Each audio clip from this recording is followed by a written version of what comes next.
Yok yandıracağım. Əməliyyatdadır. Ben deyirsən əməliyyat eləyirlər. Həkim deyir elədim nədir? Hani atam gətir mənə. Atamı verin. Nəyə mənə heç nə demə.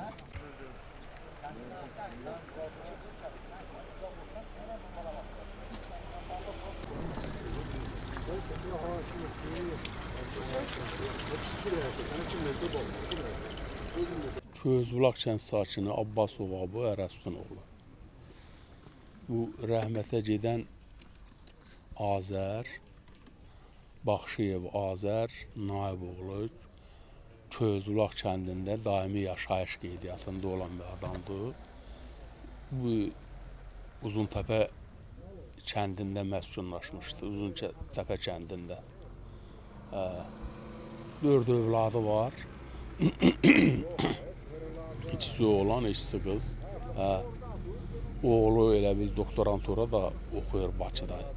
Yaxşı savadlı uşaqdır. Həm də işləyir. Onun yanında gedib qalırdı son vaxtlar.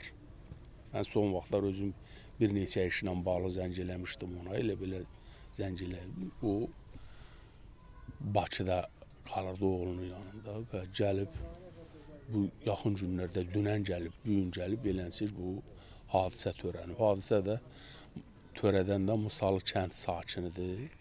Uzuntəpə kəndində yaşayan adamdır.